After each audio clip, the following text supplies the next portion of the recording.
My dear crystal lovers, welcome back to the channel. If you are new around here, I want to introduce myself. My name is AM and I am the founder of AVIUVI. AVIUVI.com is my web shop where you can go and find the most incredibly sustainable, raw and ethically sourced crystals from all over the world. That is what I specialize in, and that's what I talk about here on the channel, amongst other things like sustainability and spirituality. But today I want to show you some new crystals that just landed on the shop, and they are pretty stunning.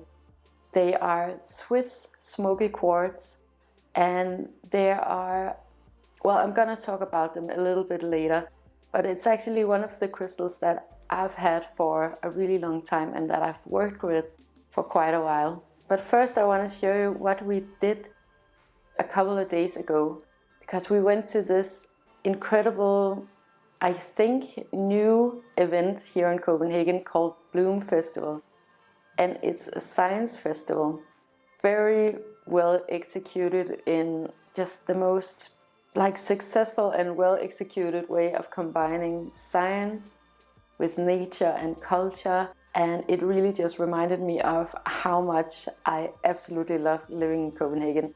You know, I've been flip-flopping, I would say probably daily, on whether or not we should move to the country, become more sustainable, more independent, or if we should stay here in the Copenhagen in this apartment, because we absolutely love our apartment.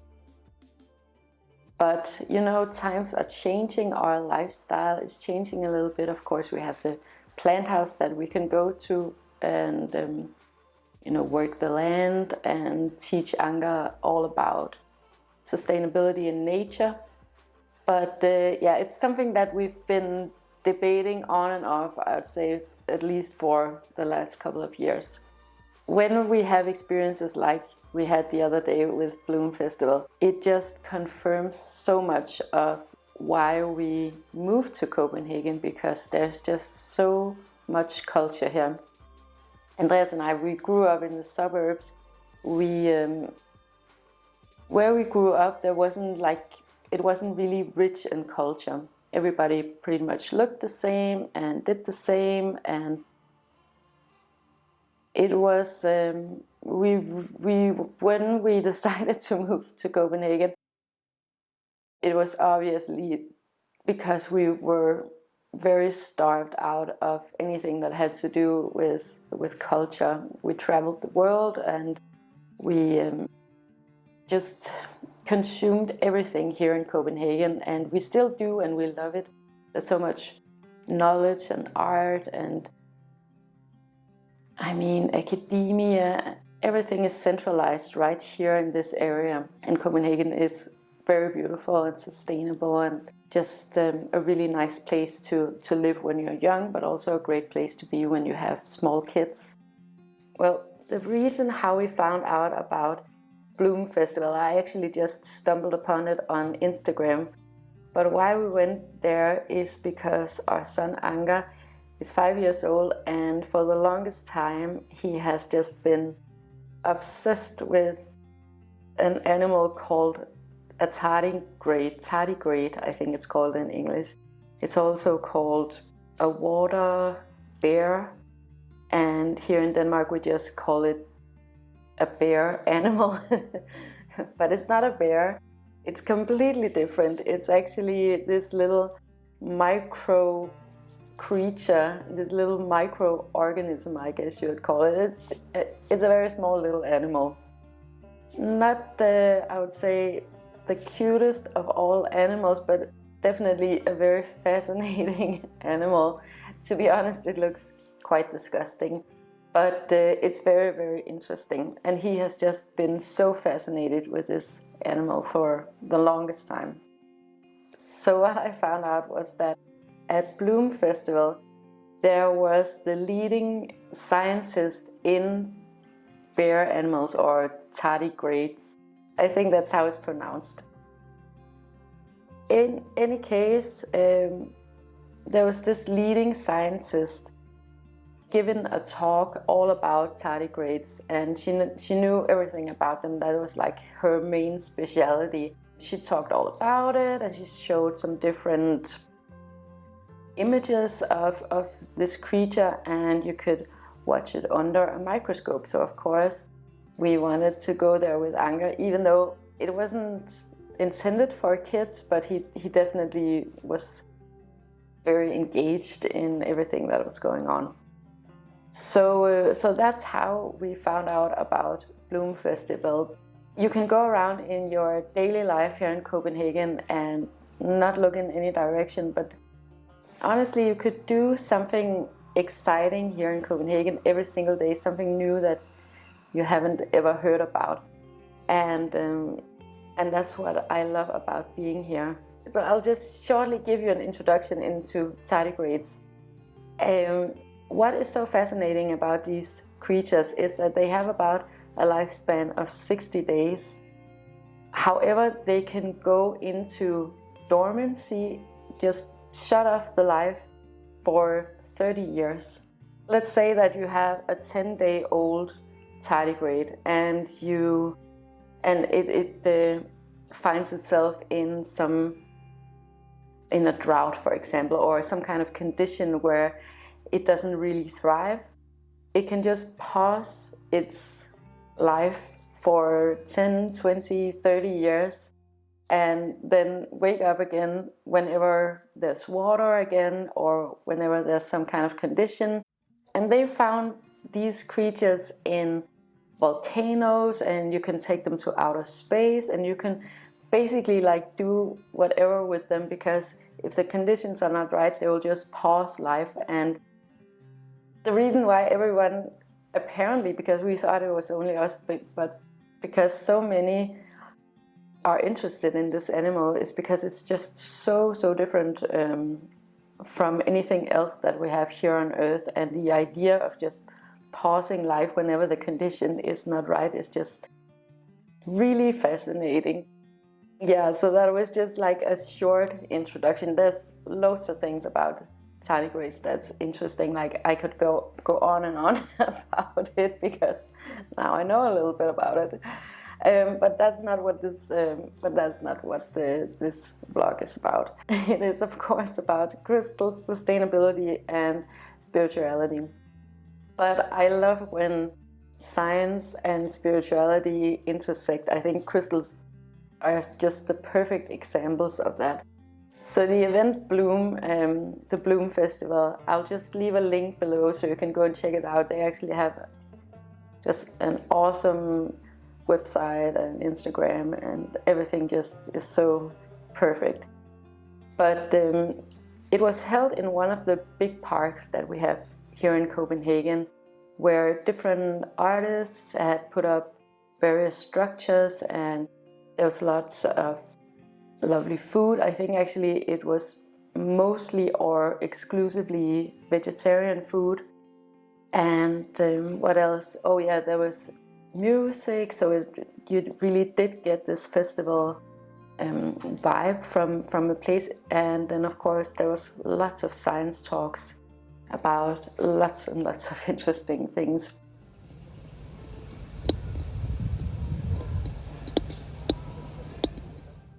One of the installations that were on the Bloom Festival that I want to mention was an installation by Christian Schødt Hasselstrøm, I think he was named, and it was a really interesting installation on the grass where there were these different balls. But basically what this installation was that it was a sound installation that captured and put out a sound every time cosmic radiation hit the ground or hit these bells, you would say. Maybe bells. It wasn't quite bells. It was more like, I think there was a sensor that captured the particle and then triggered some kind of sound effect. So it was just a very nice, I guess, sensory experience of cosmic radiation.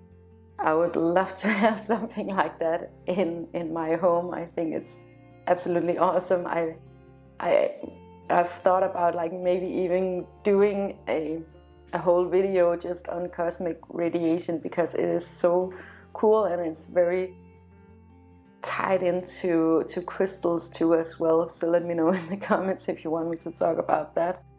But in any case, it was just these kinds of very tactile installations and very sensory installations. And I love it when science is not too, I love it when it's academic, but not too, I don't know, I think you know what I mean, like too far out of reach for everyday people to understand. The same goes with crystal science, of course. So afterwards, and this was pretty spontaneous, we went into it. That was actually also Anker's idea, because he had heard some kind of radio program about these water reservoirs that are underneath the park or one of the parks here in Copenhagen. It was used as a water reservoir, and now it's turned into an art museum, and I visited it many years ago. It's a very beautiful structure. Of course, it has a lot of history to it, because it was the water reservoir for Copenhagen. And also there are these stalactites, these stones that have been created from the water dripping down. It doesn't really look like anything that's in the middle of the city. It's very interesting, very textured, and it's actually a perfect place to have an art installation. We experienced Chiuta's installation. I'm sure I'm gonna butcher that name, but I'll leave a link for it in the description. Anyway, that was what we did the other day, and I just wanted to give a shout out to Bloom, because it was one of these random cool things that happens when you live in the city. So about the thing about moving, like thinking back and forwards about moving to the country, and particularly because of the grounding element of being in nature, walking on the grass with your bare feet and hugging a tree and working the soil with your hands. Those things are super grounding and, in my opinion, really, really healthy for a human body to do on a regular basis. But you can't always do that when you live in a city like this one. So one of the crystals that I've had quite a lot of experience with for grounding is Smoky Quartz, and those are the new crystals that are up on the shop right now. So I have this beautiful Smoky Quartz from Switzerland that I've had for quite a while now, and I really love it. I don't work with it every single day. I bring it along whenever I do feel I need this kind of grounding, or I want to be mindful of grounding myself. And especially when I'm doing different practical tasks. So let's say if I want to learn something practical and I know that I need some type of patience. I'm not a very patient person, so I definitely need reminders in my life to be patient. Well, actually the one that I have, it does represent for me personally the trinity of me, my husband, and Anker. And that's because it has 3 terminations, which is quite rare and very unique. So I really treasure this particular crystal, and I bring it along if I'm going somewhere without Anker and Andreas. So Smoky Quartz is basically one of the most grounding crystals that I work with regularly. So not every day, but once in a while, whenever I need something grounding to hold on to. And what I loved so much about the one that I've had for years was that it had a particular size. I'm not so much into pocket crystals, cut and tumbled crystals, because it does take a toll on nature. You don't necessarily know where the crystal is from. There are just a lot of blind spots in cut and tumbled and polished up crystals. So I definitely prefer raw crystals. And And I wanted a smoky quartz that I could bring along. So for example, if I'm going traveling without Anker and Andreas, I wanted to be able to bring this along or bring it to a meeting, have it in my pocket. You don't have to have it on the table or have it on as jewelry. You can just bring it along and have it in your pocket as a reminder. So what I'm talking about are these natural points of smoky quartz. Of course, you have to be a little bit careful because it is crystal, they are sharp, they are hard. I think smoky quartz has a hardness of 7, so it would definitely cut up a pocket, but you can put it inside of a little pouch, or, I mean, if you don't mind it, I mean, I never put it in a pouch, I just have it loosely in my pocket, but also my pockets are kind of torn up, so that's probably why. But in any case, you can bring it along with you. And that's the whole point of why I got these crystals for the shop, because I enjoyed mine so much. And the fact that I could just bring it along with me in any given situation where I wanted to bring it. So Swiss Smoky Quartz is a silicon dioxide like quartz, and you know, what else, citrine and all of these silicon dioxides, I would say, are energy amplifiers. So that is something that you have to bear in mind in terms of the grounding. It's more active, I would say. It's inspiring more activity than, let's say, black tourmaline, or it could also be hematite, for example. Black tourmaline has more of a grounding effect, in my opinion, that it is more, how do you say it? I always have a little bit of a hard time expressing what it inspires, also because I want to tell you about my experiences, but at the same time, I want to be very general about it. I don't want to put words into your mouth or into your head about these particular crystals. You know, I've said this from the get-go. Crystal energy is very individual how it inspires people, and you can get so many testimonials about crystal energies and what they can do for you, but it really comes down to your own discernment and how you interpret the crystal energy. What's different about smoky quartz is that it is colored by natural irradiation, so radiation from the earth for millions of years. And you have to be a little bit aware of this, because there are some people that, I don't know exactly how they do it, but they manage to radiate other crystals to make them look like smoky quartz. For example, beautiful smoky quartz points that are quite rare, like these ones that I have from Switzerland for you guys. Because